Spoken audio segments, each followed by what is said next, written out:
Alright guys, TacticalRab back again today. Hope you're all doing well and enjoying your day so far. Welcome back to episode 54 of the Breaking Point podcast. And what a week it has been. The final week of Major 1 qualifiers has concluded. The Major is just around the corner. So much to dive in today. Probably the biggest week of controversy that I think there's really been in the CDL, certainly so far, certainly in a very long time. Teams still in a shambolic state, all sorts of stuff to discuss around OpTic. And then we've got to decide who's actually going to win this Major. But I think we'll maybe save predictions for next week. Today we've got plenty to talk about there because interesting. There's a week off this time between the playoffs or the qualifiers and the actual playoffs themselves. But again, we've got both the boys back in business. Lionman is here despite the camera being somewhat non-operational today. Lionman, how you doing? Unfortunate on the camera situation, but we make it work. Yeah, I think I'm actually looking pretty swole today. If I'm correct. But yeah, no, my PC's decided to not work with my camera. But we're still here. We keep moving. And I actually don't mind looking like a giant lion jacked to the brim. Absolutely, yeah. Austin, how we doing? Not bad. Just chillaxing, getting ready to go back to practice. Like this is our grind week, so getting ready for the major. Grind week, absolutely. I mean, what day will you fly out? Like, or the team goes out next week? Is it they usually travel Wednesday? Tuesday. I guess it's Tuesday, must be, yeah, because of course it's sunning on a Thursday. We've got a 4-day major, spicy stuff. It would be this week, but of course that's not the case. Without further ado, we're going to crack into these matches because really interesting week of games. Like the storylines ahead of this major, we'll do the power rankings at the end of the episodes, are just immense. Like the way that things have changed from the kickoff to now in terms of which teams are looking good, which teams have come through the pack, and which teams have regressed, and all the drama that creates. Because when I was creating the power rankings, I've kind of decided, okay, who's my number one, and then who are the teams that can potentially win this thing, and they're all in a line. So it's very exciting. We'll start with FaZe because I think a lot of people would say now that given FaZe have gone 5-0, the only team to do it, you've done it again, Austin, man. Like, didn't look great, but the boys have done it again. Come out swinging. Took down Minnesota and New York this week. Minnesota was very comfortable. New York was also very comfortable. 3-1 at the end of that one. Yeah, so both series pretty good. Simp has finally come to play, which was inevitable and looks very scary. That's the thing, right, with FaZe compared to some other teams, Austin, is like, we saw what Seattle did at the start of the year. Sib was out of control, Pred was having crazy stats, but the FaZe guys are just so consistent at dropping these numbers over time, and you knew that Simp was going to turn up eventually, and Celium's stats are ridiculous. I mean, the S&D stat is, like, I actually thought that wasn't, I thought somehow it was not real when Celium had a 2.68 in search, but apparently that's true. Over 6 search maps, maybe even more than 6, probably about 6. I think which is, I think they went to 1 game 5. Yeah. Which is just ridiculous. Like a 2.7 over 6 maps against pros. And then of course the advantage you guys get as the number 1 seed is that you now get to pick the controls in, I guess, every one of your matches unless you come from losers into the grand finals, at which point probably the team for winners gets the veto advantage. Outside of that, that's a pretty significant edge. So I think that, yeah, FaZe just kind of almost out of nowhere have just come through and comfortably established themselves again as the best team in the world, which is maybe not surprising, but it's just FaZe doing what FaZe do, man. Like, who's surprised? Yeah, I mean, outside of I think the first series we went 3-2. We've only lost 3 maps since then. I think we're what's that 12-3 then in our last 4. So, everything's looking pretty good. We're 7-2 in hardpoint, 5-1 in S&D, and then we're 3-2 in control. But there's still a lot we have to work on. Yeah, I think like right now we're pretty happy where we're at. Obviously, like I would say like 50% during that first week when we were playing Paris and LAT. And then we kind of turned a corner. We've been getting a lot better in practice. So still a lot to work on. Every team is pretty close right now at the top. So it's pretty easy to slip up and have a bad week. So you just got to keep grinding and stay ahead, because right now the first couple months of the season are when it's the most chaotic. You have to put in the most hours to stay on top. So that's where we're at.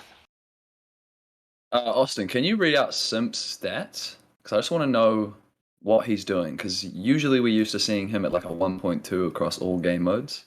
And the fact that he's not... He has a 1.03. Yeah.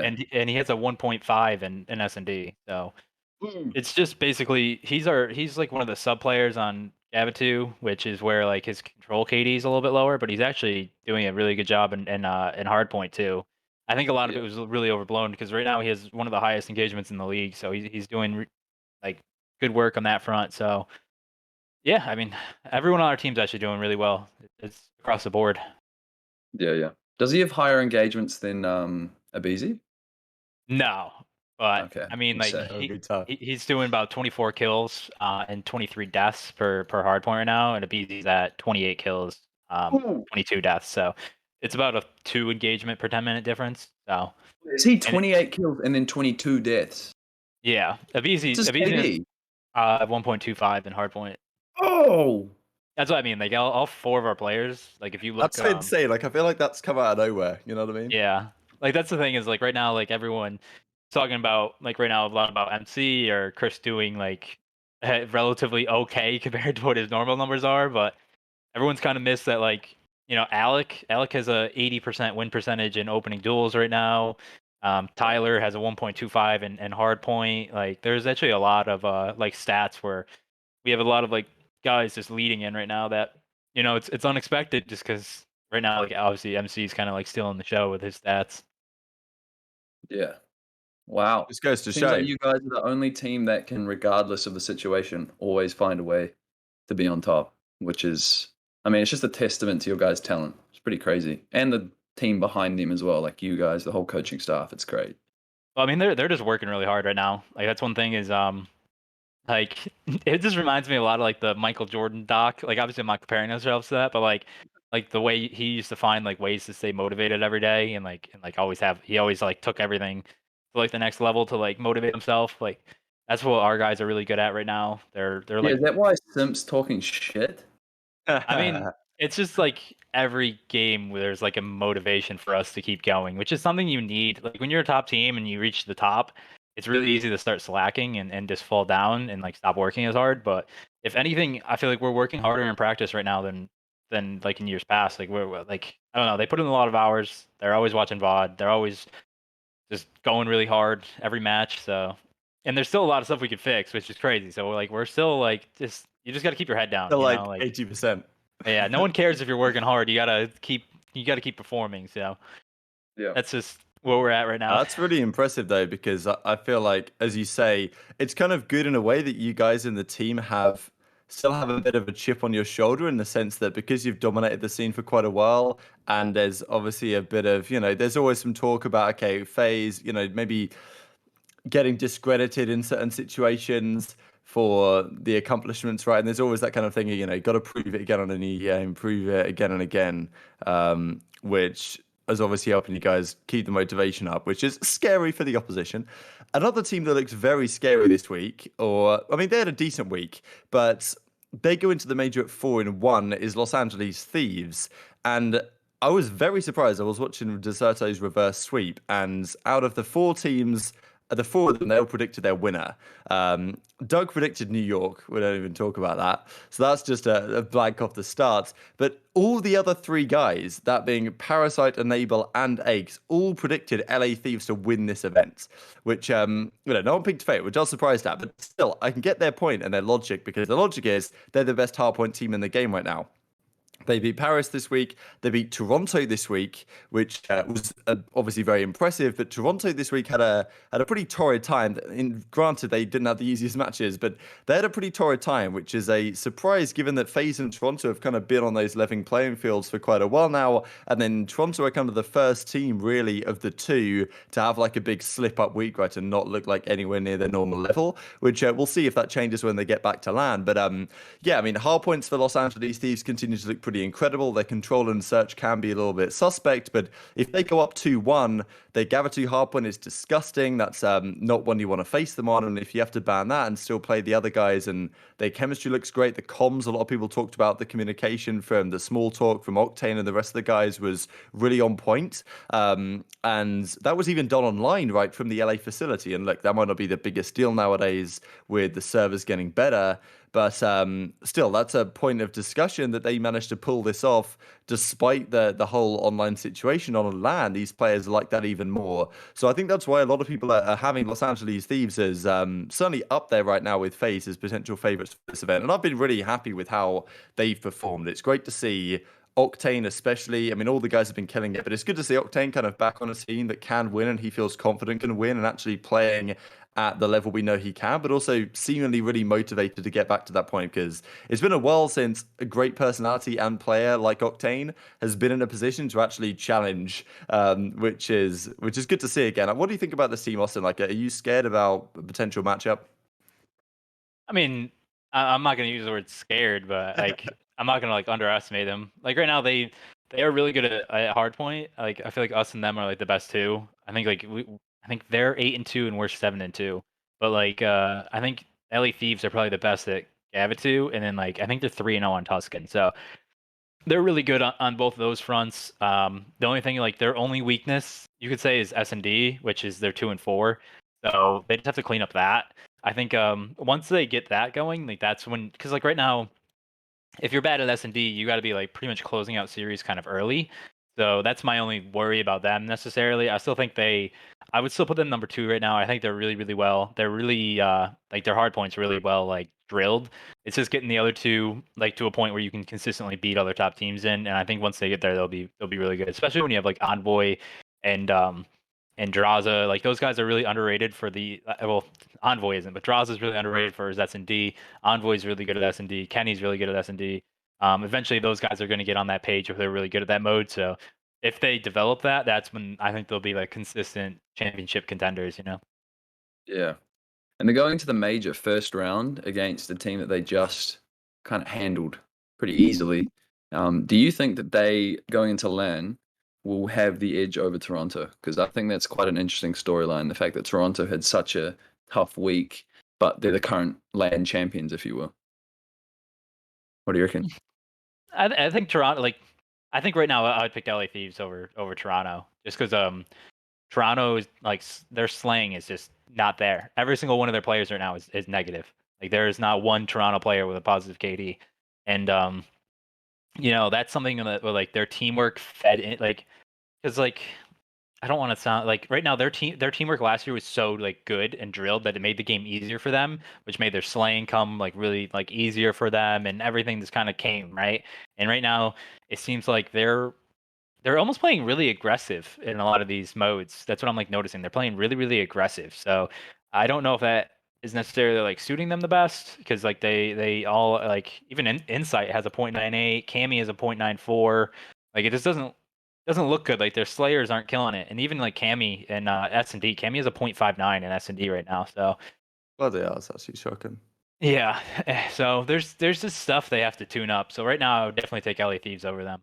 Yeah. Do you think like it's possible not to move it to Toronto, but do you think that Cold War Let's do suited exactly their that because that's the yeah next team up. Cold War suited their like slower play style and more methodical teamwork based play style better than like this fast rushy uh I don't know how to explain this game, but just kind of like in your face play style. I don't Because think I so think because that slow play style would suit them better.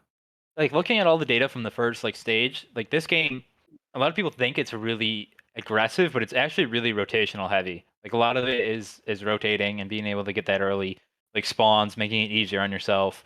That's why a lot of teams are struggling in hardpoint. It's because they're not rotating as well and they're relying on breaks, which is not a consistent way to win once you get deeper into the season. So I think like right now I just think some of the maps just aren't suiting their play style per se. Like I still think this game has a lot of the same like rotational heavy ways that Hardpoint worked in Cold War. But like right now, for instance, and Control, ticks are not what make you get round 5 defense, right? And I think like what Toronto was so good at, like in Control, for instance, is getting those ticks on offense, making it work. That's where their teamwork made them better at attacking. Like that's what us and them were really really good at last year. And right now they're not getting like the like that. So they're like that's where the Control is kind of getting dinged. Their hard point. I don't know if Bow Cage and Tusk can suit them as much. I don't know. It just seems weird. But the only red flag I really have with them is just their S&D. Like their S&D just kind of doesn't look Like when you played them on Moscow last year, they were so unpredictable because they would get in the middle of the map and just start rotating back and forth, pulling you all around, pulling and tugging until they found a weakness and then exploited it, right? What S&D map do they have that's like that this year? Like they're 2-2 in Tuscan, but they haven't won on Berlin, they haven't won on Cage, they haven't played Siege yet. So I just feel like they haven't found their identity on the map yet. And once they find that, I feel like it's gonna get a lot better for them because that's like half the battle. It's like finding out a play style that your players are comfortable in and getting better at that. Which again, like I don't know if I just feel like they're gonna get a lot better as the season goes because you heard it by like Marky and everyone's interviews after the kickoff. It was just like we haven't practiced as much. We were getting smoked in practice, and we just kind of came here and played better than everyone else. I feel like right now, like once they figure out their identity, which it just takes reps, and once they figure that out, they're just gonna get like back up into the top two conversation. I think it's just inevitable because Cammy, Insight, and Kleenex are terrific slayers, and then Bance is really underrated as a objective player as a IGL. So I feel like once they get there, they'll be a threat again. I just feel like it takes a little bit of time. And while yeah, both Cage does fit Kleenex, it's not just it's a team of four, so you got to have all four people comfortable. And if you aren't doing that, then you just start like stuff just doesn't work out. So even though if one of your players is like should be really good at that map, you still got to make the whole system work on that map. You got to make all four players comfortable on the map. So that's where I think they kind of struggle on that front. It's Yeah, been like I would strange. say that Go on, Line. Hydra, he's having a really tough time on Bakaz right now, and I think that has nothing to do with his prowess on the map. It's actually to do with how they're working as a team and all their timings and everything. Yeah. But continue, Grab. Yeah, I mean, it's interesting the week they had. I mean, we can talk about the matches they played. So they got 3-0'd by OpTic. We'll talk about the controversy about that series when we talk about OpTic stuff. But I mean, look, comfortably outplayed on pretty much every single map. Then I mean, the game one was close on Bacage, but they lost a close one. OpTic seemed to be pretty good at winning those. And then they lost to Thieves. They only won one map, and they won that crazy Bacage game one, like almost 100-point club, which almost like, okay, wow, Toronto, they're here to play. They're back in business. Toronto or Los Angeles Thieves don't lose hard points like that generally. But then they got pretty comfortably swept the rest of the series. Like Toronto last year was not a team that if Toronto went up 1-0, they were going up 2-0 and they'd probably beat you 3-0. Like and if they did lose the search, they're going to beat you 3-1. They're going to win the control. Like it was pretty rare last year to see Toronto lose 3 maps in a row, game 2, 3, 4. Like, especially given their strength last year across all the game modes. So this was an interesting one. I mean, the note I had here was like, Cammy just doesn't look as good this year. And it's quite interesting because this, to me, Kleenex looks at least as good this year as he was last year, if not even better. Like, this guy, I think, honestly, without Kleenex, I don't think this team would be anywhere near where they need to be and were last year right now. I think that Insight has definitely had his moments, but I don't know if his style necessarily works quite as well in this game. It is interesting looking back at what Toronto did last year and thinking, well, they did make that main AR change early on in the game for methods, and really at that point, none of them looked especially good. Of course, that was after stage one they made that move. And then they really found their groove and have had since then. But yeah, just the Cammy stats I think to me are the most concerning because like if Cammy can really turn his game around and play as he was last year, because he was not only doing things with the Krig, he also was having some crazy moments in like Raid Kitchen Hardpoint with the AK-74U. It doesn't really seem like either weapon is really making him incredibly comfortable so far this year, and even with the sniper in hand, he had maybe a nice moment at the kickoff, but like I don't know. Cammy to me is kind of maybe the key piece of the puzzle here because you've got Celium. You've got Celium's the prime example on FaZe. He's absolutely killing it in that role. And generally most teams have their kind of most talented player in that position on the flex, getting all the kills. And Cammy hasn't been that yet. I think he kind of needs to get to that point if they actually want to compete because like there's no secret that at the end of the day, FaZe didn't change, Toronto didn't change, Minnesota didn't change. All the other teams around them upgraded, and it's good. It's going to be a matter of time. Like time will tell what's going to happen to those teams, and we've seen what's happened to Minnesota so far. Right, they didn't even make it to winners. Yes, they had a tough group. We'll talk about that, but still, the pressure is on Toronto to prove that they actually made. Of course, they made the right decision sticking with the team. They won the kickoff classic, but yeah, I'm I don't know. This last week was concerning, certainly, that this team can consistently get back to the top there. I feel like last year the teams just weren't anywhere near as good enough as some of the squads we have right now. I don't know what you think about that line. Well, sorry, just to touch on the Cammy thing, I think Sure. if you look at his stage one last year, he only had, I believe it was a 0.99. Like he had a slow start, and so did Toronto, period. Like they were slow at the start. Yes, they replaced methods and got insight, and that changed a lot. But I feel like that more changed the dynamic of the team as opposed to the slaying itself. But with Cammy, I think give him some time because I think within maybe stage 2, stage 3, in general, this team's going to find themselves. And Austin made a good point before that the teamwork will come with the slaying. And I think people kind of underrate when a team has good stats. They think, oh, they're just good slayers. But in reality, it's them working as a group and finding themselves on the map. And so I think, yeah, give them a bit of time. They already are the current LAN champions if you count the Kickoff Classic. So I think, yeah, just give them some time. Yeah, one thing is they actually did struggle even when they picked up Insight last year. I don't know if you guys remember the stage 2 like They were like matches. 2 and 3, right? Yeah, they didn't do too hot. They actually barely squeaked by, and then they actually fell in the first matchup. I think it was it against us. I think, and then they ended up going to the The losers losers run, bracket, yeah. and that's when they really just turned it on. It was just like, and then bang, they were just like great from there on out. So I think like you're seeing the same thing this year, like a little slow. Like you got to find your identity, you got to find what you're good at, and how to bring the best out of your players. Like this year, we realized like a lot of it's a really rotational heavy. We can't just rely on just breaks because that's what FaZe was in the past. It was just rely on your breaks. That's what everyone would joke, and like that's while we have the talent to do that, that's not how you consistently win. So like that's where we're trying to find the ways to get the most out of our players. Now our players in Toronto is different. So like Toronto just has to find a way to make their players shine and make what works best for them. And right now, I feel like right now, just with the whole map pool, it's just in a weird place. I just feel like they need more time. Like not every team, I'm gonna tell you right now, not every team's gonna be really good all year round for every month. Teams are gonna go up and down. It's gonna be a roller coaster kind of year. But I just think Toronto's is too good. Like the chemistry's there. They have a great coaching staff. They have great players who are smart. Right now they're struggling. They just have to find a foothold in a mode. Either whether it's S&D, control, or hardpoint. Just find a foothold where you can just lock that down, and it makes the game way easier for you confidence wise. And that's something they'll just have to find that out. And it might be randomly winning like a 3-0 at this major, and then next it's Toronto of old yet again. Like that's what kicked them off last year. So I'm never gonna like discredit them or look down upon them because that's the second you do that, they're gonna like smoke somebody and then be like at your neck for the rest of the season. So like that's that's where kind of how I view them. Agreed. That's a good point. I mean, another team in a similar boat, I think, was Seattle this week.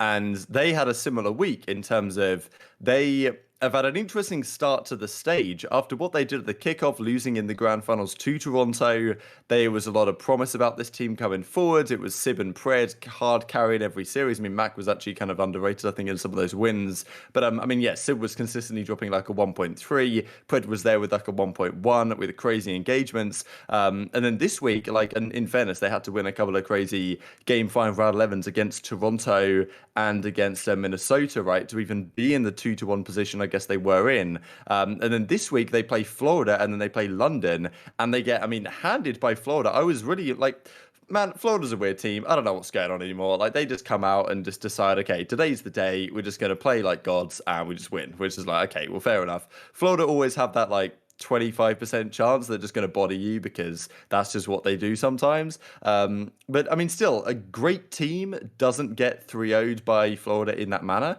And then they lose to London, which was really interesting just because it was a rematch of what we saw in the first round of the Kickoff Classic, where Seattle did basically the same thing back to London. And the concerning thing to me with Seattle here was, yes, they won the Search and Destroy comfortably, but they got pretty much bodied on all the respawns.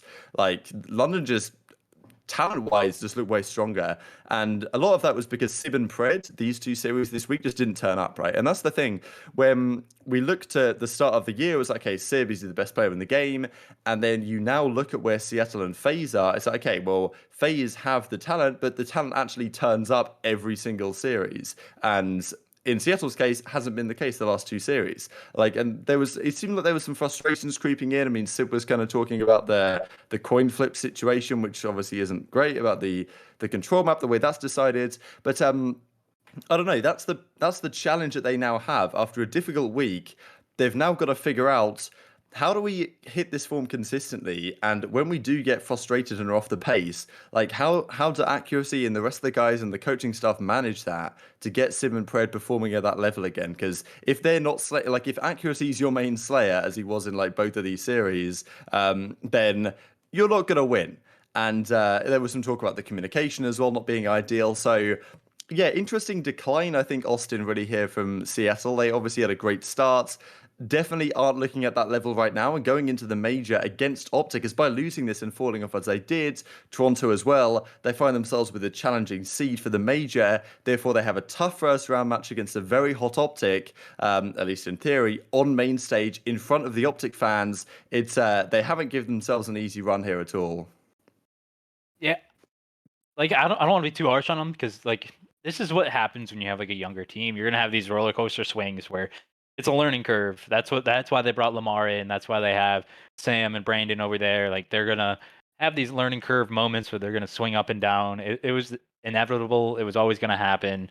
Um, but as long as they use these as, you know, something to learn and something to rebound and get better at, because every loss, even every map loss, is a learning experience. The way you take it, and you can get better from it. So I'm not really worried on that front. Right now, it almost seems like there's a pacing. I would say like there's a pacing issue. Maybe not. Like maybe they just have to figure it out just a little bit. But it just seems like right now, if Pred and Sib, like Sib especially, had two rough series. If he's not frying, it seems like they're struggling in the slaying category, and then like it all just compounds. Like even like one interesting thing I saw is like Pred right now, 61% of his kills are non-traded. So that's actually a low number. That's for like that's where Royalty and Desi are at right now. Like that's on the very lower end of the spectrum. So that means like Pred is going in and he doesn't have a lot of assists. That means he's going in probably a little bit too fast ahead of his teammates. If he's getting the kills, it looks amazing. If he's not, he's getting traded and like no one's there to like keep it going. And so maybe it's like a little bit of a pacing issue on that front. Like their S&D did cool off a lot. Like they're not like killing it in S&D, and like when they were, like if you look at the second and third match, I think it was, they won, or first and second, or first and third, one of the combos, but they won by round 11, game 5. So like they could very easily be 1-4, but they clutch up in those moments to get them where they're at right now. It was a So, like, Berlin, like the Accuracy hopped the defuse against Bance, and then it was the 1v2 against Tuscan. Minnesota, or Tuscan, yeah. So it just seems like they just have to keep growing from this. Like maybe they were doing a little bit too well compared to where they were actually at. They were winning at like these clutch maps and stuff.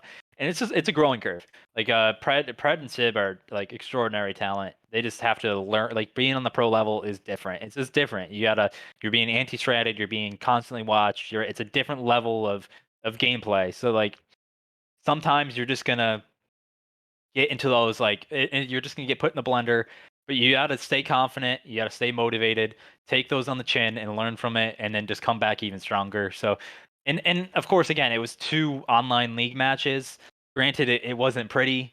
I will say, like, I do have a little bit of higher hope that they're gonna, you know, have this week to mentally reset, to mentally get back on the level where they were at. I know they're pushing real hard right now, so I do actually have pretty high expectations for them still at the major. Maybe not like winning the major, but I feel like they're going to be up there with like competing for it, you know. Yeah, I think all it'll take is if they manage to beat OpTic round 1, then they might just set fire and then win the whole thing. But who knows? I think with this team, they've proved that they can play at this level. Because going into this year, I didn't have the highest hopes for this team. And then they shocked us all at the Kickoff Classic, where one of the top teams came second. And then they won their first, it was 3 league matches, right? They were close, but they won them. And then got smoked. I think the thing is, the game's always evolving. Teams are always getting better. Teams are finding ways to like outplay you and watching all of what you do. And so I think just the testament is they have to adapt. And if they can adapt and become one of the top teams again, well, then there's no worries. But right now, it's just not looking very good, is it? What do you reckon for their first matchup against OpTic? How do you see that going down? It's chalked. Well, it's not chalked. It's never chalked.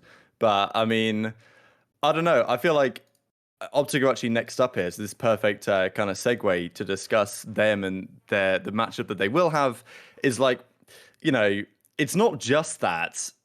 Seattle, in fairness, did look better on LAN than they have online, which is a marginal thing, I guess.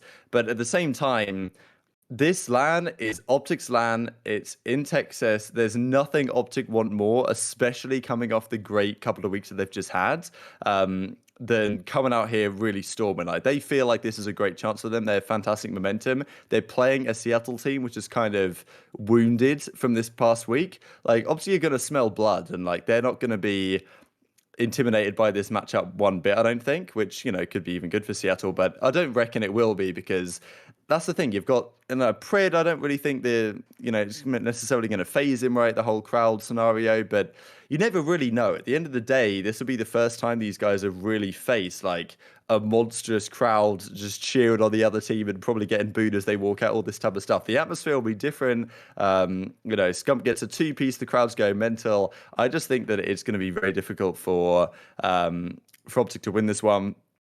The article just came up from Crone. That's interesting. We'll talk about that in a second. Let's just talk about OpTic in general, because Toronto and Boston, they played this week. Of course, we talked about Toronto not looking so good. They 3-0'd them. We do have to touch on the kind of the GA drama. Certainly has to be discussed. Very impressive performance from OpTic, though, both series. I was even more impressed, I think, with their victory against Boston, just because they showed me more. Look, the teamwork was there this week. The passion was certainly there. Like, I feel like I see more passion from those OpTic guys than I see from any other team in the league. Like on the cameras, when they win rounds, when they win maps, like you can just tell it's really like those guys want to win, and it's good to see.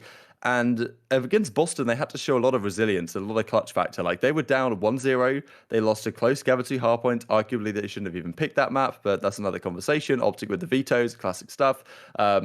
They lose that one. I mean, in fairness, they probably should have won the map anyway.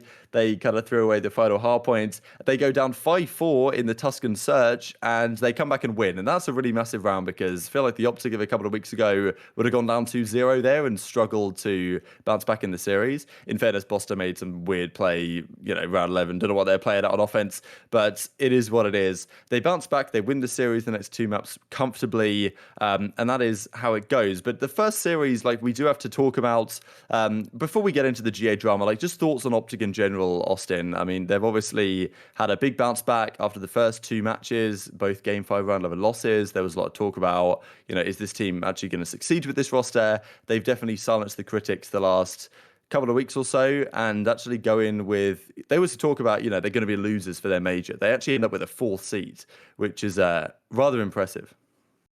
Yeah, like I think they improved actually a lot from the first 2 weeks. If you go back and look, like the fundamentals weren't there in hardpoint. They looked very lost in S&D. It just didn't look clean, It just looked like they were getting away with gun skill rather than with fundamentals. If you want to see how major of a difference it is, go watch the Tuscan, the hardpoint. I believe it was map 4 versus Boston. Go watch the second rotation, that P1. So if you go watch the first week, you'll see them just making crazy shortcuts all across the map, not playing together, just like trying to make things happen on the map by themselves. It looked a little chaotic, right? If you go watch this past one, the P1 on the second P1, 20 seconds left. Instead of taking shortcuts and trying to just shortcut their way to P2 and trying to flip spawns, right? They actually 4-hit ult and played through ult, right? Cleared it out, got that remaining 20 seconds, which if they didn't do that would have tied up the game for Boston. They all hit through the back together and literally did no shortcuts, no nothing. All long route. They cut around them. They ended up getting the scrap time of P1, taking a 40-point lead, and then they ended up flipping spawns and getting the P2, which ended up winning them the game, basically.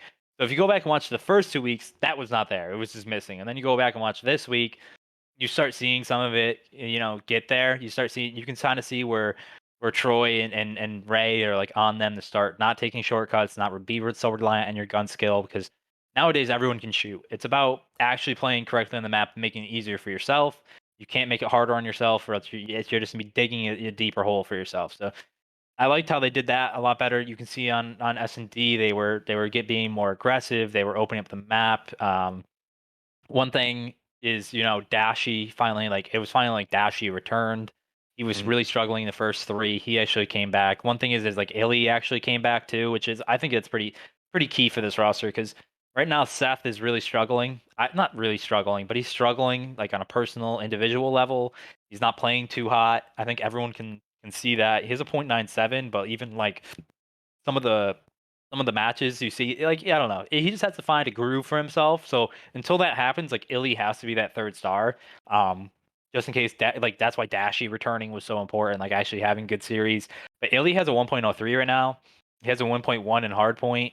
Um, I think that's really key for him. Like he has to stay at that .95 to 1.05. Like he has to be there. If he's dipping below that, I just feel like this team's gonna struggle a little bit until like Scump is in form. Because like if Illy's your fourth best player, I feel like ideally that's where you want to be as a team. You want to be well rounded to where all four players can do very well. But like right now, like Illy's stepping up the way he did, it takes a lot of the load off the rest of the team. It just makes it easier for them. Obviously, you hear a lot about how the Texas guys are talking about he's getting more comfortable calling. They're getting more comfortable around the map. You can see the fundamentals are finally starting to show up on the mini map. You can see in S&D they're feeling more comfortable. So this is like the OpTic people expected to have at the beginning of the year. Granted, like this just shows like you shouldn't be pressing the panic button based off preseason matches and like the first couple matches. You got to give them time to actually get in because even if you're grinding and grinding and grinding in practice, like live reps in a tournament format is just much different. It takes time to get there. So I like people just had to give them time to develop and find their like the way they want to call in game, the way they want to play in game, and you can start seeing it. It's starting to hit. Like they're starting to play very, very well. I think they're one of the hottest teams like in the game right now. Yeah. And also, if we look at the last few years, well, not last year, but 2020, 2019, OpTic were at their best at the start of the game, but in their peak, like in the whole dynasty, they were at their best mid-year to end of the year, and I feel like it's a good thing that they haven't really started off as hot as they have previous years because it gives them something to work for, gives them something to actually improve on. And so I'm excited to see where they go. And if we look at Dashy, I think it's not really a surprise, but for that last series against Boston, he had a 1.35, which is just ridiculous. And I'd love to see that whole team performing at that level. But Scump with a 0.94, I don't know. I think that that's just kind of where. Would you agree that that's just kind of where you expect them to be now, just kind of sitting at a one? Because we're That's where past he'd love to the be, I think. I think yeah, like we're I think past the he's years loving of life him being able to I do don't that. being the lead know. slayer. I think he like this game is very pre-aim heavy. I feel like it's a lot of like rotating and pre-aiming. So that's like his play style. He's known for being like the best pre-aimer. Like not like taking away anything, but like that's just the way his play style works. So like I actually expect him to be at a much higher level than what he's currently at. I don't expect like I expect him to be like the second, third star in this team. That's why like I was a little bit concerned. That's why like Illy stepping up as much as he has pretty important. You can't just rely on one or two players to carry the entire load from the slaying department on the like opening up the map department on Yeah, you need three stars pretty much. You need three people that are able to put up good numbers. So I do expect Seth to get a lot better. This game, like once I feel like timing wise and like setup wise, once he figures, I feel like he just has to figure out his role because even in S&D right now, they were giving him bomb and he just you could see it on the map. He was not planning bomb ever.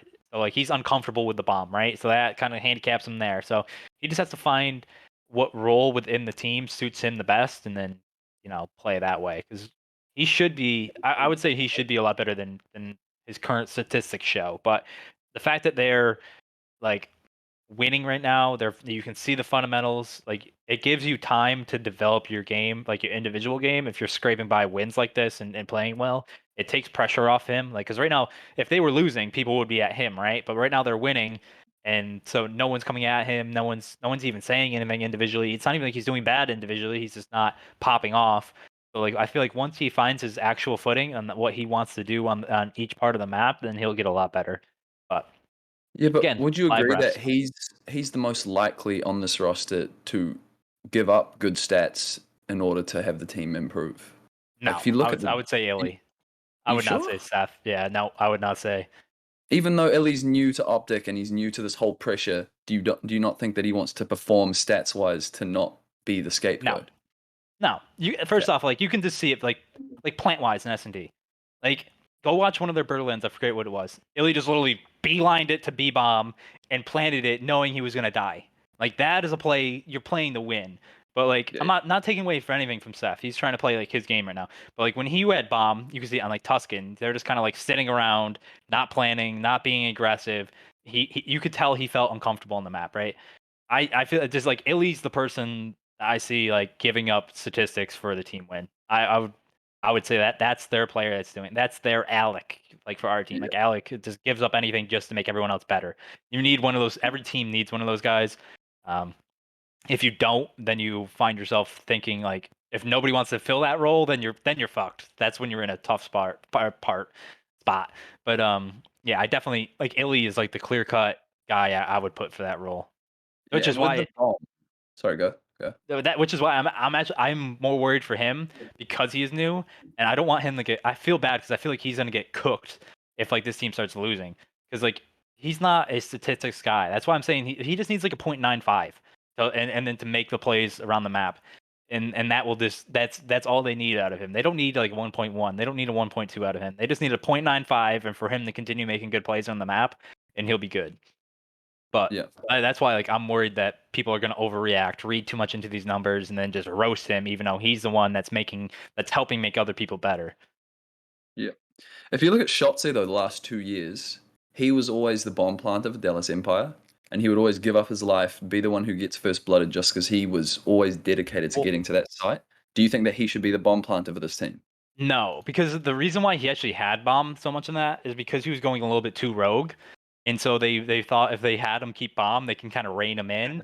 And then once he plants bomb, that's when you can start making the rogue plays, right? That's when you start going crazy. So, like, that's why in, like, Modern Warfare that works so well, because, like, especially on the Gunrunner, right?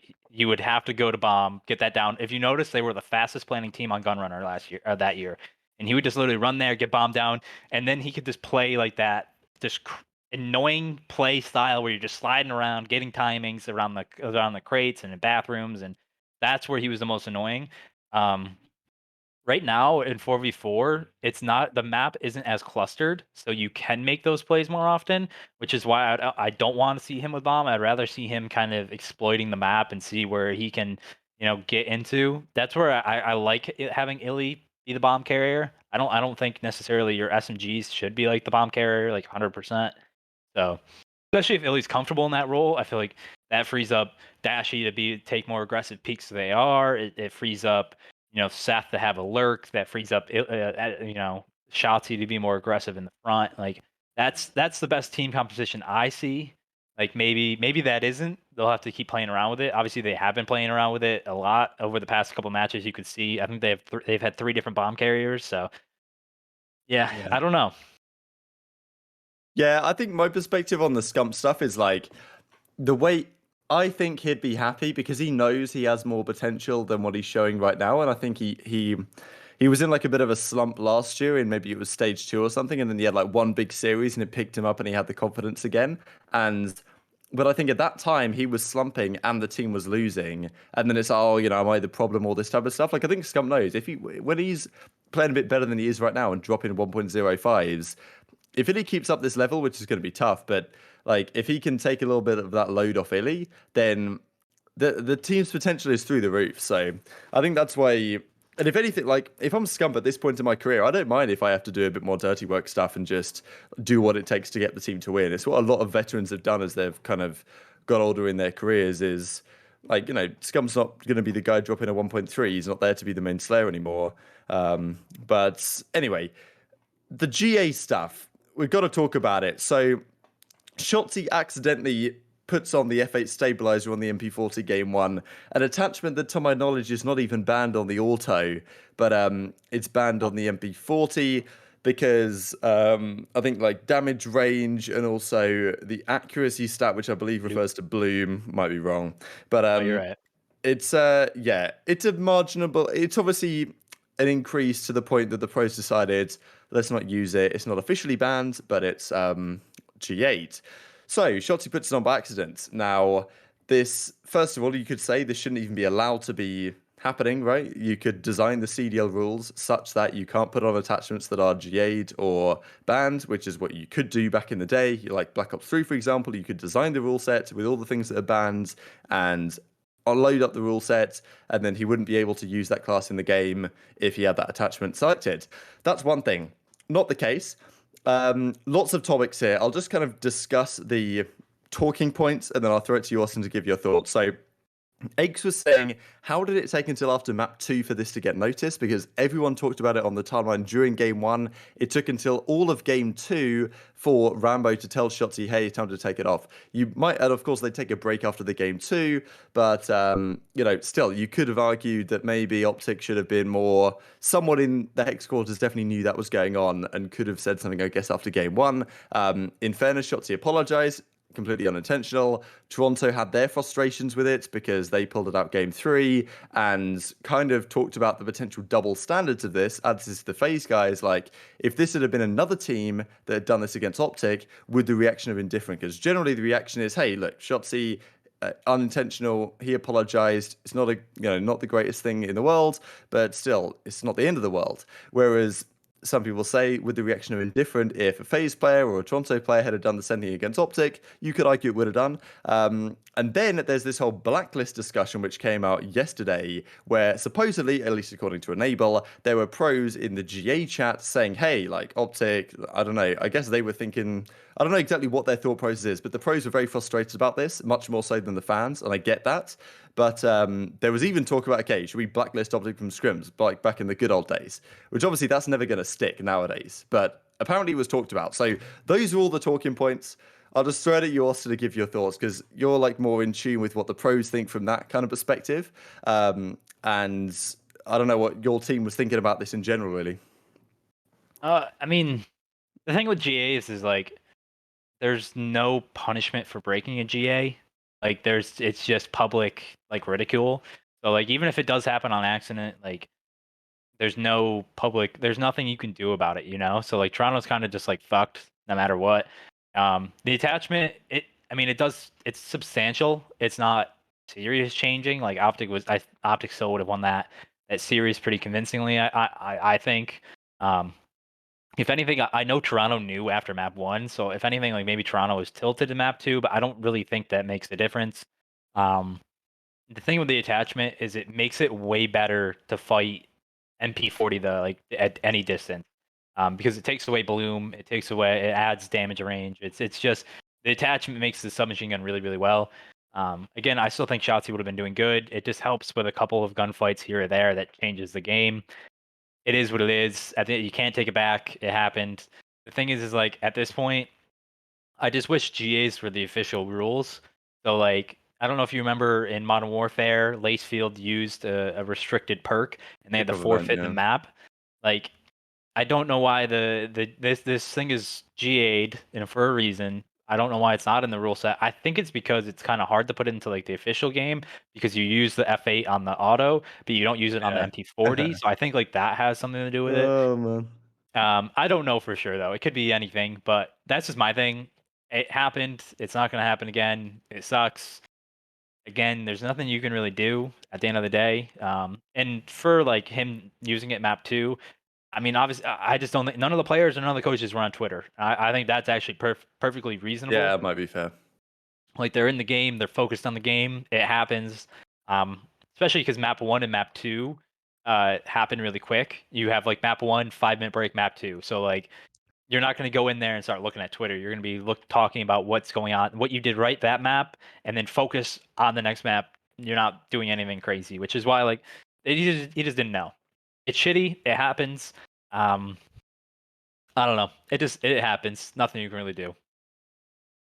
I mean, of course he mustn't have known, but I'm thinking if you're looking at, someone posted this on Twitter as well. If you look at your gun every single day, you'll notice when something's slightly different on your weapon. And oh no, people knew within like 30 seconds. No, but him. Shotzzy, man, he's just that guy though. He has no idea what's going on. I think if it was any other player on the map, they would have noticed probably. But Shotzzy's he's just living in the moment, man. He's just gliding. Okay. He's too cracked. Yeah. It's just so funny it was him. I feel like another player would have noticed, but Shotzzy's just living in his own world. I don't know. This is how it seems to me. No. Yeah, I it agree with sucks. Austin, though. I think either not forfeit the map. I think if you're No, using no, a GA item, I think you should have to replay the map, in my opinion. Mm. But that's Yeah. But just then the CDL has to admit that like there's a GAs and there's their own rule set. Like if they make it it the gets all official messy, rules, right? though, then it's If not they're GA. official rules, then yeah. I mean, then the precedent is they have to get forfeited, right? Because of the lace field tag in Modern Warfare. No, That would have been change it. crazy. I don't It's think OpTic Gaming, bro. No, what I'm saying Yeah, is they if like changed it. Typical is optic. no, I'm Yeah. not saying like no map forfeit, none of that. What I'm saying is like if a GA is there for a reason and like it is substantial, then it should be a part of the rule set. Like it should be moved faster into the rule set. So like this thing can't happen, you know? It's a GA. It accidentally happened. There shouldn't be. It's a GA. There should be no repercussion, or like if anything, the public ridicule is like the repercussion. Clearly didn't mean to. It was an accident.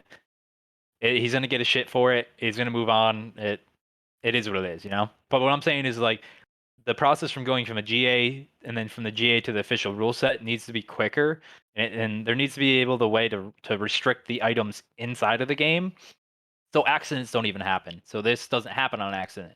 Shouldn't be on the play. Like it should be on the players, but it also shouldn't like because like right now there are some attachments you can't even see what other players are running. So like other players could be breaking GAs too, but you just don't know because you can't see it.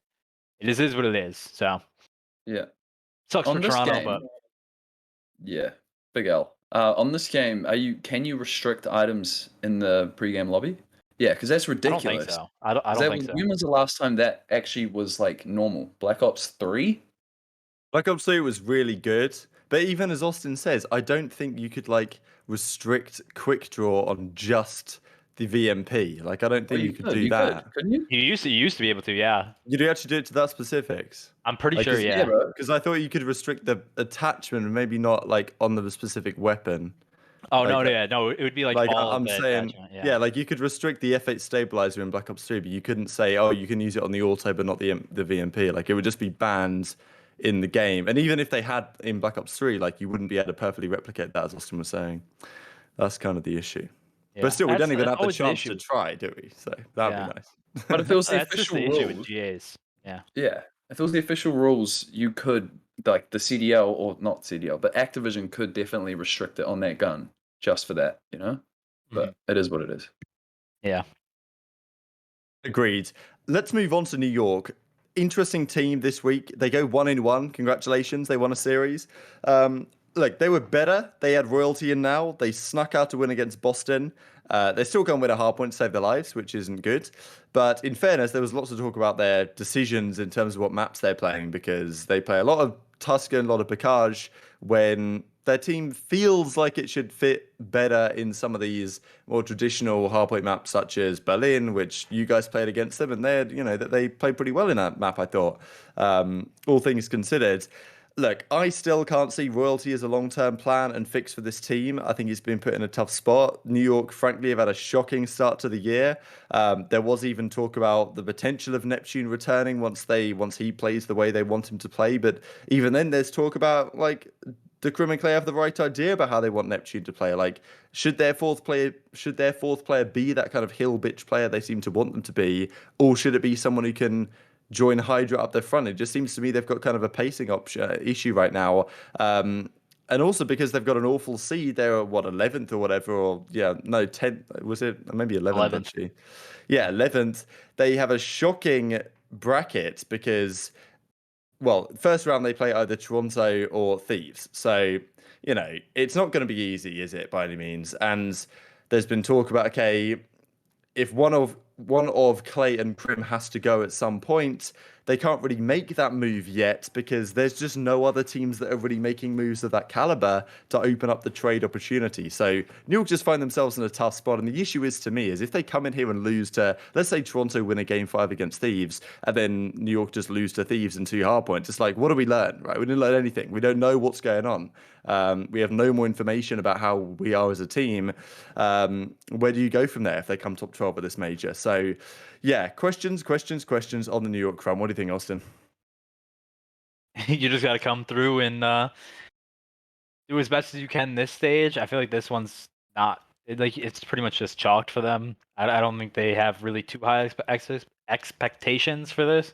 Like, do it as best as you can in the situation you're in. Since they picked up royalty, they're 0-6 in hardpoint. They're 3-1 in S&D, and they're 2-1 in control. So they've obviously made a difference in two of the modes. Still really struggling in hardpoint, and that's just literally just 0-9, baby.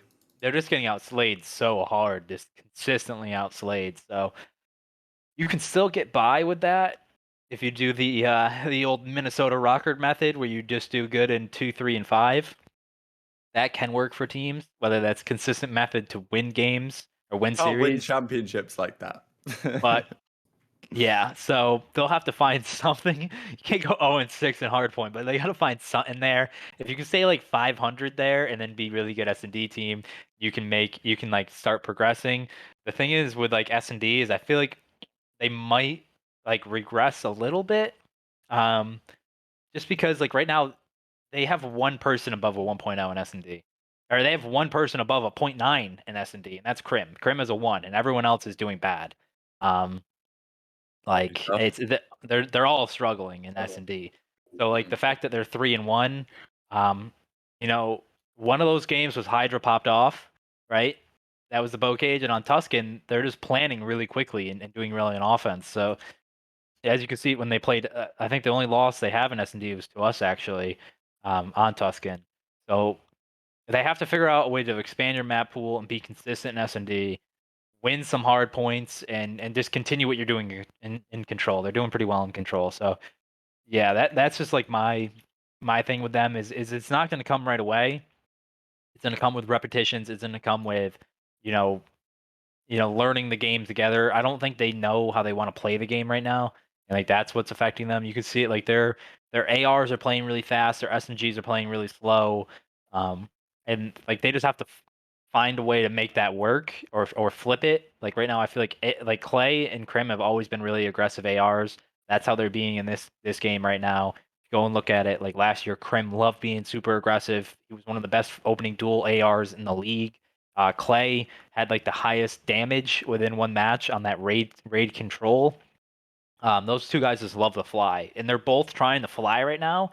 And like Hydra and Royalty and Neptune were slower, and I feel like that's like affecting them more. And like right now, Clay and Crim are slaying the best. Like Crim's doing pretty well. Clay was struggling, but Yeah. he's starting to. I feel like he's doing a little bit better now. So like those two guys were flying and not really slaying, and then your slower SMGs are kind of being left out to dry, not doing too well. Having said that, their series versus who did they play before us? Their series versus Boston was really good. I felt like that was a step in the right direction. That was the best I've seen Hydra play since like stage 2 last year. He was a monster, yeah. Yeah, but again, it's consistency. You have to go from being really good against Boston. You have to like link chain that together and keep that performance going. Once they figure out a way to do that, which they're going to eventually. That's when they're going to be a threat. Now, I don't know, like, do you guys see them in the future becoming like a championship contender, or like, where do you guys see them taking the roster into the future?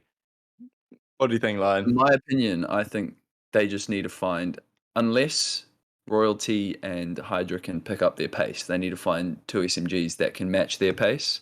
Because for the last few years, well, Clace has probably been the most aggressive AR.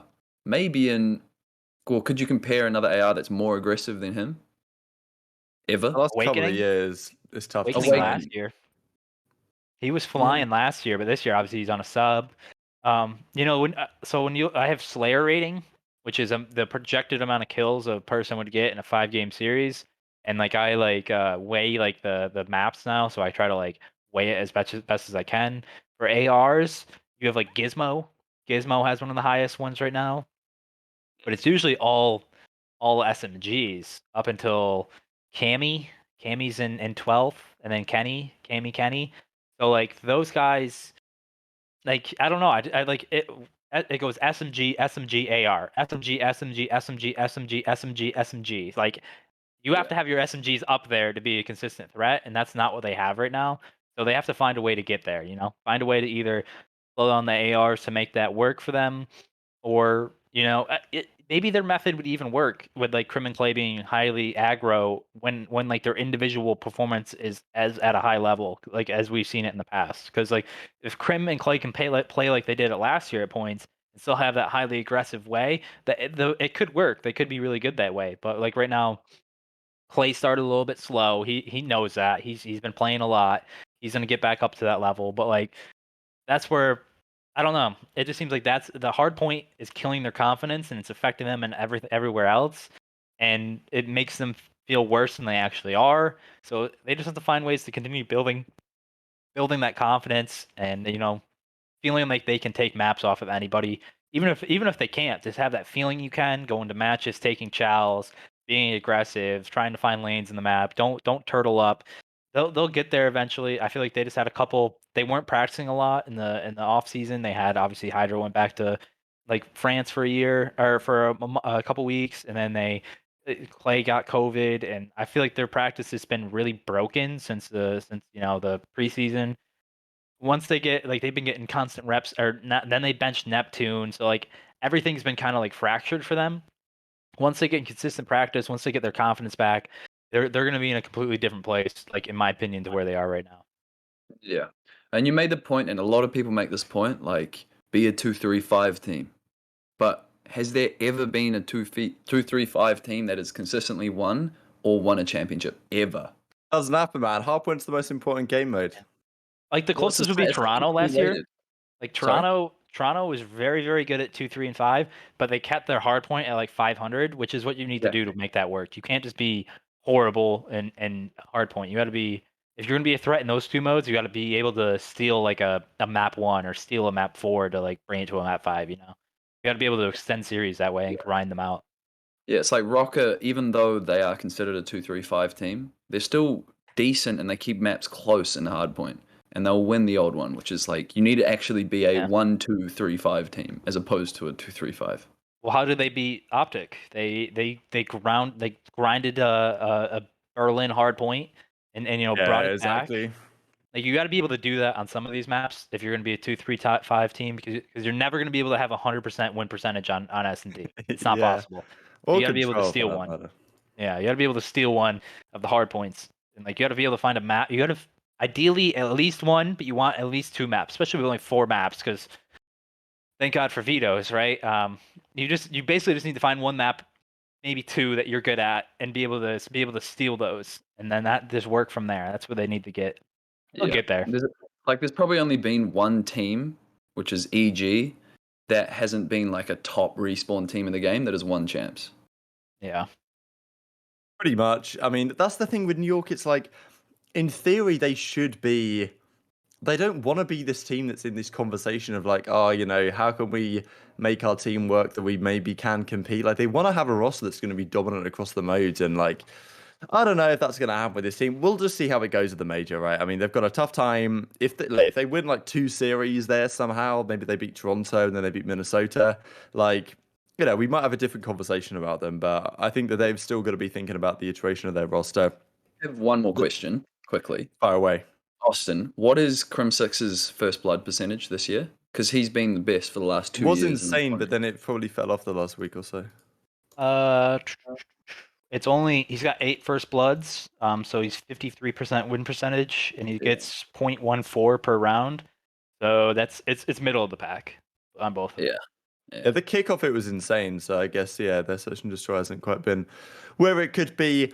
Minnesota then, because of course we could talk about the team in general, but okay, they play you guys FaZe, they play LAG, they sneak out a nice game 5, but in very traditional fashion, LAG just choked away that Berlin for sure. But look, it still wasn't enough to get them through, and I think really that the discussion on Minnesota is more about the format in general, because look, I prefer the format this year having no groups. From a fan perspective, it's more interesting. There's crazy tiebreakers. You don't know what's going to happen. The fact that like teams can play any team out of the 12, out of the 11, I guess, the other ones, is more interesting. I think that the groups got pretty boring when the selections were often very similar. You got very similar groups stage by stage. And every team played the other team. It's probably more logical and fair, but it was a bit more boring. The way it does it this year, I think is more exciting, but it does mean that you get these crazy tiebreakers. And the problem is that you can't settle these tiebreakers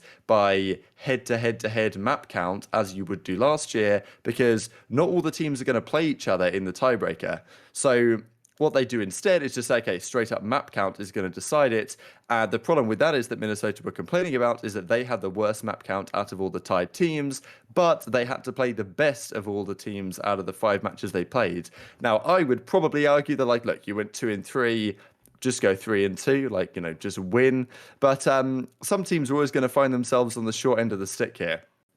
Minnesota was that team this stage. Another team will be that team in future stages. But still, I want to kind of have some sympathy for this. At the same time, I actually think the format is rather entertaining. And, you know, Minnesota had a tough draw, but if they go 3-2 and they win the game 5 round 11 and don't choke the 1v2 to accuracy, then they're in winners. So that's just my take. But Austin, I know you're a competitive integrity guy, and for good reason. So I'm sure you might have an opinion here. I mean, you end up with I mean, obviously the way it worked out is awesome for like drama and for like fans, but it's also really confusing. No one knows what's happening until that, like, the last day. I don't know. I feel like the easiest way to do it is groups, but as you said, like, I don't think you should pick them. I think it should be based off the major order, like 1, 3, 5, 7, 9. Like, odd numbers should be in one group, even numbers should be in another, and in the other. Do it that way. It works. Yes. I don't know. I just feel like when you get it like this, when you don't have groups, there's no good way to do anything. You just end up in this lose-lose scenario for anything you do, as you see in this. But at the end of the day, you have to still beat whoever's in front of you. It's like you can't use that as an excuse. It sucks. But at the end of the day, you still gotta, like, to win a major, you gotta be able to beat anybody. So it does suck though. But the thing is, with strength of schedule, is like, top teams are always going to have an easier, quote unquote, easier strength of schedule because they don't have to play themselves, right? Yeah, Like, exactly. our strength of schedule is going to be much lower than like Paris's, because Paris hasn't won a game, right? And like their opponents are all going to be much higher in the order, unless if we played unless we played Thieves, Toronto, Chicago, like all the top teams, London, Chicago, rest in peace. Oh yeah, Texas, jeez. But it's tough. It's always gonna be a lose-lose. You're never gonna have a perfect scenario to break these ties. You're never gonna have a perfect scenario. And the thing is like, if you're gonna do this format, I just wish there was a lot of like great matchups. And I think we still, like, if you break through the schedule, you still don't get a lot of like I feel like you only get the LA Battle of LA like once. So it's like, I don't know. It's just like a lose-lose, like, all around. I feel like this format just isn't that great, especially on the competitive side. It might be for like the viewership side. It's too early to tell, but if anything, viewership's been really good. I would argue it's been really well for this first stage, honestly. So I think it's been who pretty knows? good, yeah. Yeah. I mean, considering what we were expecting, it's doing really well. So I mean, for everything, for Vanguard, for league matches, you're getting like 80K for like a league match. If you go back to Black Ops 3, everyone thinks Black Ops 3 is like the best one. Those were on Twitch. Those were only getting like 10K views. So like, having like like World War II, Jesus, remember World War II? There would be some with like 2K views, and like, so That's a bit of an exaggeration, but yeah. yeah, I think they were so low. I feel like there was matches where it was like If it was like, if the 3,000. day started with Epsilon versus Vitality, you know, it was Sim pretty rate. chalked, I'm not gonna lie. Yeah. So like the fact we're getting like 80K, 70K views on Vanguard for online league matches, I'm like, what's Without this now? co-streaming? 4 or 5 months down the line from when it launched on YouTube. I feel like that's a pretty big W for the league on that front.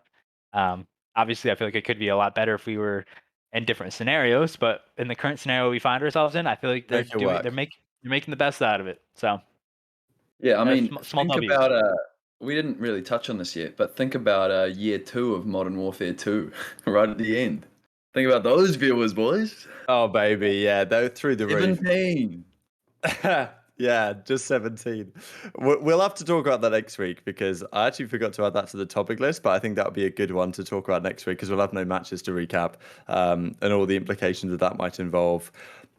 So I think let's talk about the final standings as they lined up because I don't know if you can bring this on stream, Omar. We've got, if you can, let me know in the chat. So we've got the standings and then we've got the bracket to look at. I don't want to do a full bracket prediction until next week, but we can kind of just talk through it, especially because the standings are obviously going to be quite similar to what we're going to do in terms of power rankings here in a second.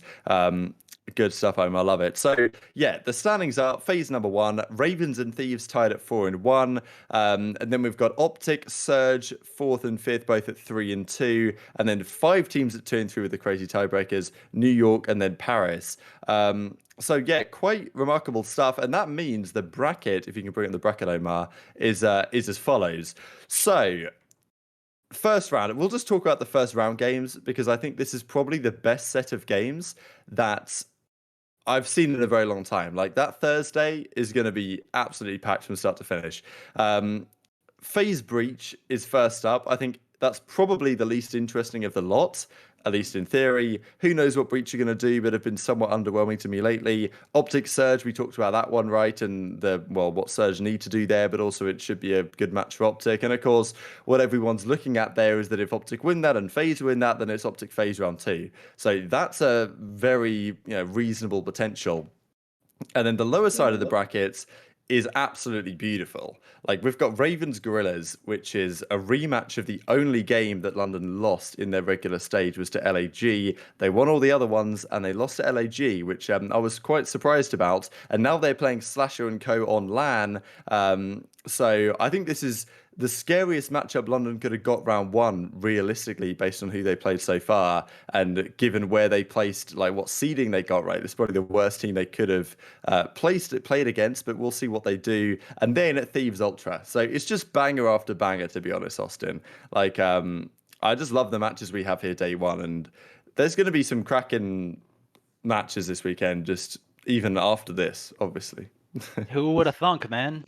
8 teams and winners starting on the same level with 4 teams and losers. Pretty good, right? It's pretty good.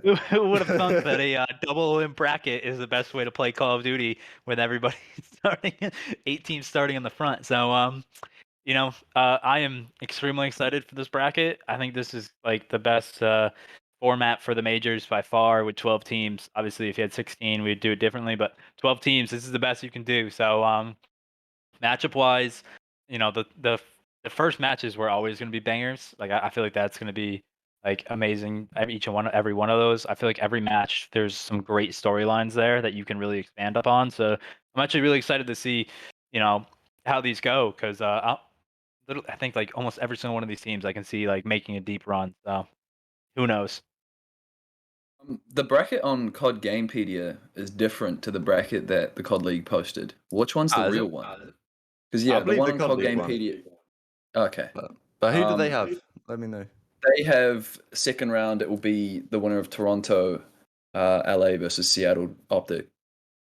So Really? So I don't know. Yeah, it's kind of strange. But Okay. yeah, and like the first match is LAG versus London, not actually Boston versus Atlanta, apparently. But anyway, yeah, I agree. It's the same format as last year for the majors. I think just everyone hated the way Champs was done so much that I hope that doesn't happen again. What do you guys think? Do you think that they'll run the same thing for Champs? I think Champs should have 12.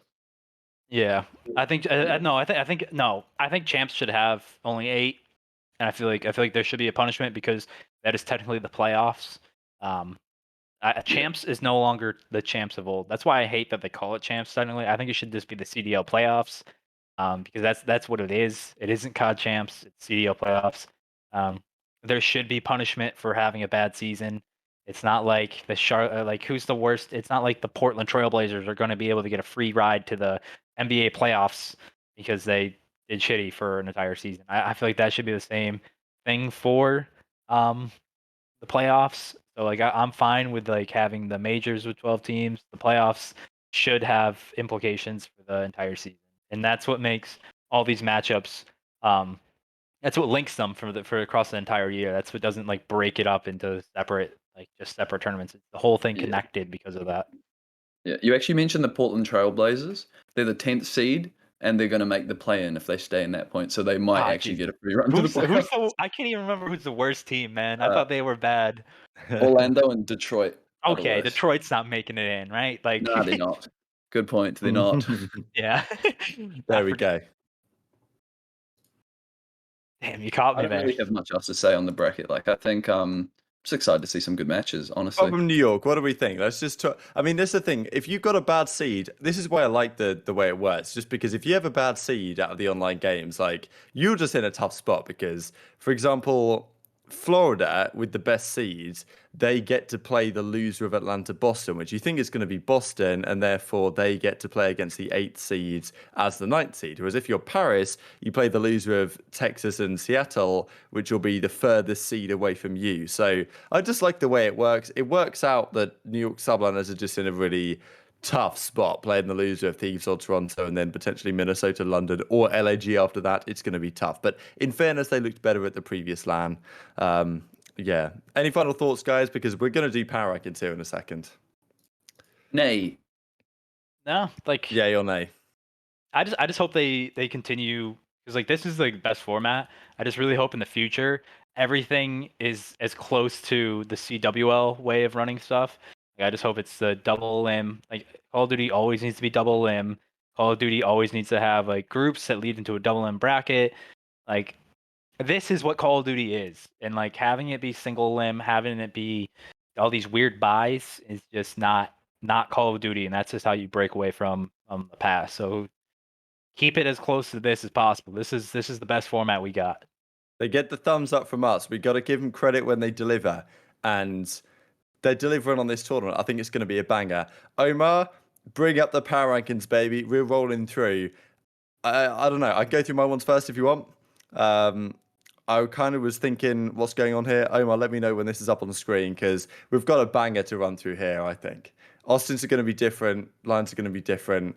But I think this is pretty good. So I was reading a Reddit thread and someone made quite an interesting point that if you're going to put someone on the same tier as someone else, there needs to be kind of like a 50-50-ish chance that they're going to beat each other. And if a team's going to be on a high level, it's going to be like a 75-25 type chance, like almost like an ELO type system, which made me think that despite Thieves being very good and OpTic improving a lot and Ravens being there and all these other teams, FaZe, to me, I think are in a tier of their own right now, just on how they've played so far. I think FaZe will be the favourites in every series they play, obviously, but significant favourites in pretty much every series, apart from maybe LA Thieves right now, and maybe OpTic, depending on how they play. Who really knows?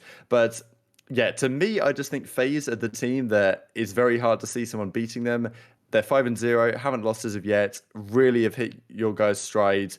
S tier, no doubt. Whether anyone should join them there is another question. But then I was like, look, out of the other teams, who's more likely to win than others? Like, I think it's a very interesting question. I think you could argue that maybe Seattle or Ultra should drop down one more, but I didn't want to put Ultra just below the second tier here, just because, like, they were S tier. They were the number one team in the game, no doubt, after the Kickoff Classic. They won the entire thing. It's been only a few weeks of online matches, and now we're talking about them being outside of the top, top 6 even, arguably.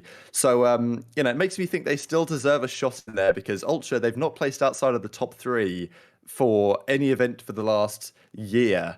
So, and maybe they will do this time, but I just think that they still might put it together. So I've got to keep them in there. But the second team, I think, is LA Thieves. I think that right now, with the way they played, the way their hardpoint is, I think they probably have to be number 2. After that, I've got OpTic. I was going to put London over OpTic, but of course, London did beat OpTic. But that was kind of a lesser OpTic than we're seeing now. And I think that if OpTic play the way they are doing at the moment against London, apparently mine's flipped, Omar. I don't know if that's true. But, I'll just keep on chatting. So anyway, I had London just behind OpTic. I think the way OpTic playing it right now, they'd probably have won that series against London and wouldn't have got reverse swept. But so I'm still confident in London, guys. And then Seattle down here in kind of like that 6th position, which is, a bit of a strange one, but they have kind of fallen off. So I think we've got to give it the credit. I don't know, maybe we're fixing the graphics, all that good stuff. Then we go down another tier. So all of those teams, and maybe I could have put Seattle in potential, but I just feel like they made the grand finals of the opening weekend. There's a decent chance they come out and just play lights out again and somehow win or make the grand finals. Like, I wanted to put all the teams that I felt had a shot of making grand finals in that kind of title contenders, and I think there's a lot of them. Yeah, sorry if that was showing preseason. Okay. This is what we're talking about. So maybe we can overlay that in the version of this that goes to YouTube.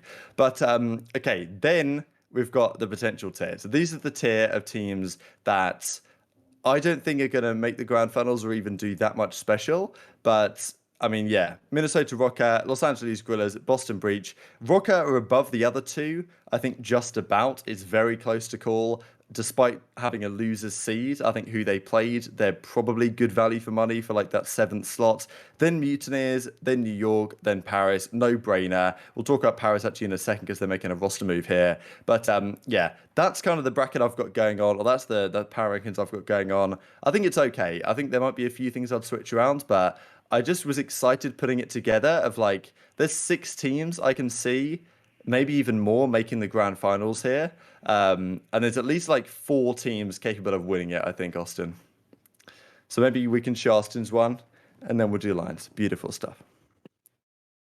Yeah, Okay. so Same for both of you. yeah, mine is very different from the preseason. So it says preseason, but this is my pre-major 1-1. I currently have, or no, it isn't. Okay, it is right. Damn. Sorry, Omar. So mine, I do have like ourselves in S tier. I just truly believe that we are the number 1 team, but that doesn't mean we're like leaps and bounds over anybody. I feel like we still have to grind and continue getting better at every aspect of the game, and this can, because like when you're number 1, everyone's gonna be watching us and trying to get to the level we're at. So got to stay hungry at all points. The title contenders right now, that's just obviously going into this major.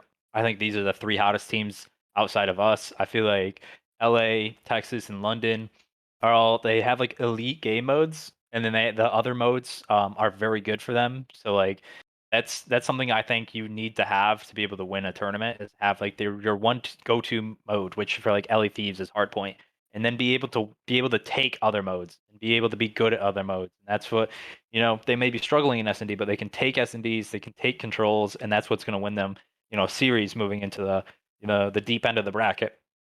And that's something OpTic and London are also good at, and that's why I have them in the title contenders. And the potential, these are teams that I still think are very, very good, but have stumbled in the last week. Obviously Seattle and Toronto had really bad week 3s. I still think they're going to be really good. Obviously, LAN is a different beast than online. I still believe that if these teams go back and look at the VOD, they're going to learn a lot about themselves over the past 2 weeks. So that's a major difference going forward.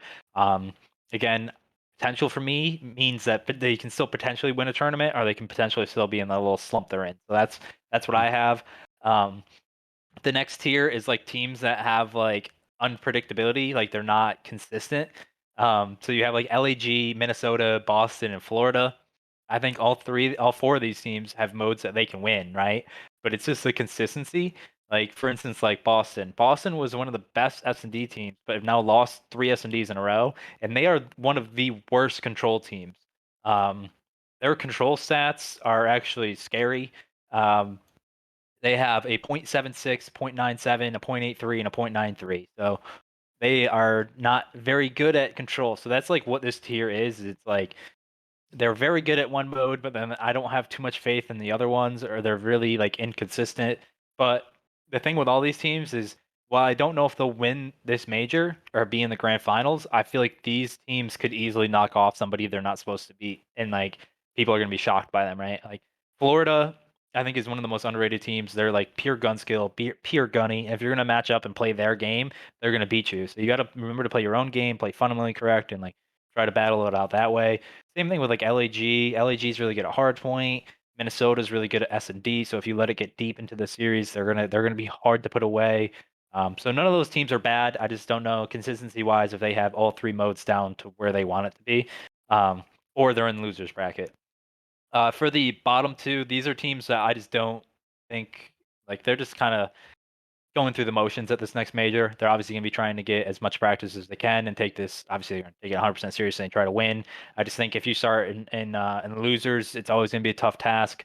And New York is obviously 0-9 in hardpoint. I don't think you can ever be 0 in anything this late into a stage and have a consistent shot at winning. So that's why they're there. And then Paris. Obviously, we might be able to talk about this after, but Paris might even have a new roster going into this. So I really don't know Still 12th, baby.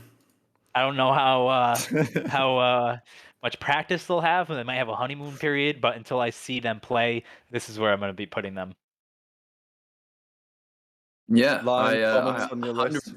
I 100% agree with Austin. Let's go. I will be honest, I didn't make a tier list, but I saw Austin's and I feel 100% the same way.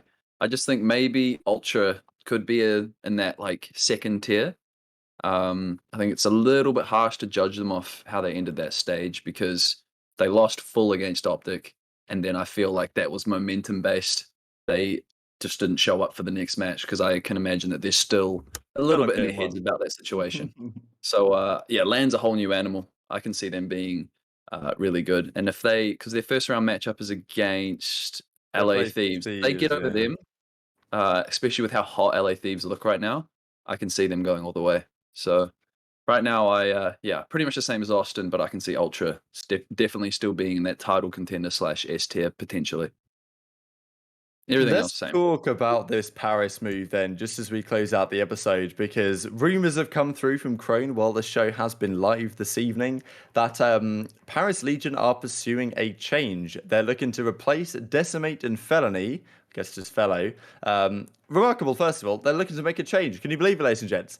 Like Paris, despite probably, I don't know, they're probably going to sell the spot after this year. Like, they better do. But who knows? Maybe they're turning it around. They've decimated fellows out of there, and GRVTY and Jimbo seemingly coming into the squad. Now, GRVTY has been a big talk, like someone finally give this guy his shot, and Jimbo seemingly coming in for Decimate. Obviously, Temp was kind of the only one really performing on this team so far. I think a lot of people are personally surprised that John hasn't been subbed out because, like, he's been very temperamental at best on this team. But yeah, I mean, I guess fair play to Paris trying to do something. I know you've been a big supporter of GRVTY over on this show, Austin. So awesome if this does come to fruition, that he's finally getting his opportunity, and then Jimbo in there as well. So yeah, as you say, not much time to practice, but I like the at least attempts to make some sort of change, because fact of the matter is that team was just never going to work, and maybe GRVTY is the guy that can take this team to the next level. Who knows? Yeah, I actually really like the GRVTY pickup.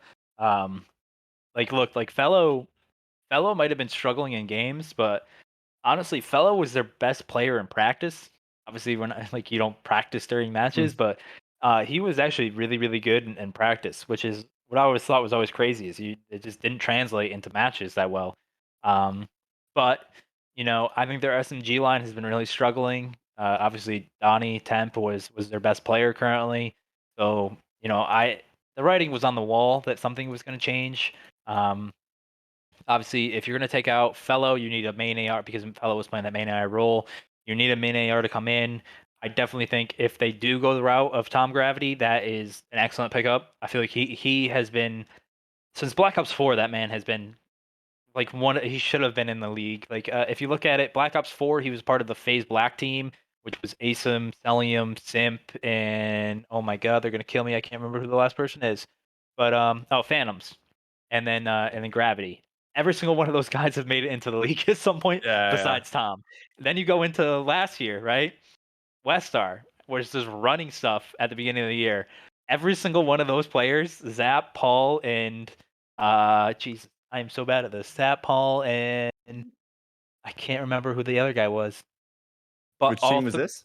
Westar, Zap, Paul, GRVTY, and Venom. So all three of them, besides Tom, got in the league. It's like, come on, bro. And then I even think in Modern Warfare, he was one of the most winningest players in challengers. So he was on the FaZe Black team, our FaZe Academy, which also almost every single one of those players have also made it into the league. Yeah. So it's been a long time coming. Yeah. So I love that. Jimbo, I also love. He's a really aggressive SMG. He's been doing very, very well.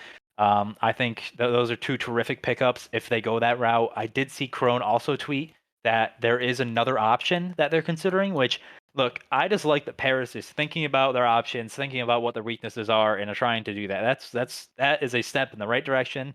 Obviously, they have 3 guys on their coaching staff. I'm close with, or I'm close with one of them. I know the other two really pretty well. JP Digits is their analyst. That's my guy. He helps me out with a lot of stuff. But Apox, he helped us a little bit in the past. I like Apox a lot. He knows what he's talking about. I like what Theory brings to the table. So hopefully they get the pieces. Look, like whatever pieces they get, I don't know if they're going to be a consistent. Like they're not going to be top 6, right? Like it would be very tough for them to make a top 6 team right now. What we want out of Paris is to be competitive against the lower like half of the teams, right? Take the lower half of the teams to map 5, squeak some wins out, be competitive. That's what we want out of every team. And so if Paris can find a way to have like, you know, be able to beat the 10, the 9, the 11 teams, be competitive versus the 8 and 7s, maybe squeak out a winner's bracket here or there, like that's what we want to see. So I'm just happy they're taking some risks on some young kids, like not young kids, but young players, players who haven't had the pro league experience. They're taking a risk, and that's what I like to see out of them. Agreed. I still kind of wonder what Paris were thinking heading into this year. Think line. I know, but the There's no expectations thinking. must have been extremely low. Like, what? Anyway, mean, you mentioned how all. Sorry. They said this was going to be one of their most competitive years yet What? in the preseason. Am I capping? I feel Theory like tweeted that this is the best roster they've had yet. He was right. Austin, Maybe at the time. you mentioned how all of Gravity's teammates pretty much have made the league. Now at this point, that Atlanta FaZe Academy team, because Jimbo's joining him, all of those players now have been in the league as well. that's right. Which is pretty crazy.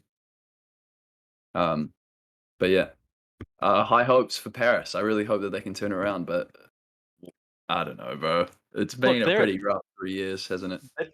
they're in a tough spot no matter what. I actually thought maybe some of their pieces were good, some of their pieces weren't going into the season.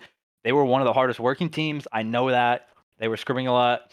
Whether or not they were going to be, competing for top 8 was another question. But look, at least they're making a roster move if they actually do go through with it. But the fact that they're considering it, I mean, look, when did Paris make a roster move? They didn't make a single roster move in Modern Warfare.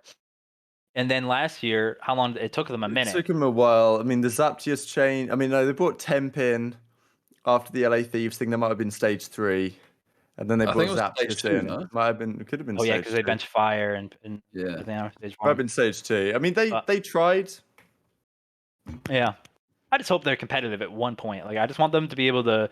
I don't want to tune into a Paris series and be like this again, but because like I just want all 12 teams. I don't want the gap to be from 1 to 12 so extraordinary that it's just not fun to watch, right? I just want Paris to be competitive. I want every team that isn't. I want every team that makes it the losers bracket. I want teams to still be like, damn, now I got a tough matchup in the losers bracket after I just lost. I don't want them to be like, okay, now I got to pick me up. So like, I don't think that's the case currently. As bad as that sounds, I just don't. I want them to continue to keep pushing, even though. But it's really tough when you're losing matches, when you're losing maps. You start losing confidence. So it's always going to be tough. But there's always going to be a lower team. It's just how the league will work. So who knows? Maybe they bring in these guys and they can at least start competing for making it into winners. That's where their goal should be. Yeah. They've also got So to they are think like. making these. Go for it. No, go online. You're good. I was wondering, they are I'm making sitting these back. changes before Major 1, right? Or yeah. I think so. Yeah. Okay. I was gonna say, if they kept the same roster and they won the event, I would drop everything I'm doing and go climb Mount Everest for the boys. Yeah, I think you could safely like bet your life on that. Yeah, I'll take one for the team. Yeah, I mean, Paris have also got to consider like, look, if they are I don't know if they're dipping out after this year, but it was rumored they were going to dip out this year. It didn't happen. So you got to think they've got to think about it next year. But if they sign these guys and they're pretty good, like, they can actually make some money here, right? Selling these guys on to other organizations, like whatever the case might be. I think they've realized they've got to give it a go. Like, we can't just sit there and take top 12 all year. Which I do respect. So we'll see what they do. If this gets confirmed in the coming days, we can talk about how they might fare at the major. It's probably not going to be great. They're starting in the losers bracket. Look, they play either OpTic or Seattle, I believe. Not going to be great. But yeah, that's the episode. Spammies, just to keep you up to date real quick. It looks like GRVTY and Jimbo are joining in place of Decimate and Fellow. We'll discuss everything here next week once again. So yeah, cracking episode. This time next week, we'll go through all the other drama in the COD scene. You guys know how it works. Probably talk a bit more about the implications of next year not having a new Call of Duty title. And we'll also do our predictions for the event. So great episode. Austin, Lion, final thoughts while I have to do one more hydration before the end of the episode. Can't wait for the major, man. It's back. We're in front of a crowd, right? Yeah. So I just love that we're still having these majors. Hopefully it goes smoothly, and hopefully like they're really good matchups that everyone loves. I can't wait to watch. I love these. So I just hope everyone enjoys it, and we get a lot of support this next week. So yeah. London's gonna win. That is all. Come on. That's what I'm talking about, Lion. That's why we bring you on the show. Thanks all for watching. Those live in the chat, those after the fact on YouTube, all the other podcast platforms. We appreciate you being here, and we will be back here next year once again to break down all the madness. And Lion's already leaked his prediction, but maybe we'll see what I come up with as well. I wonder what Austin's going to say. Very much intrigued to your thoughts, all this stuff in the comment section below. Thank you guys for watching, as always, and we'll see you next time.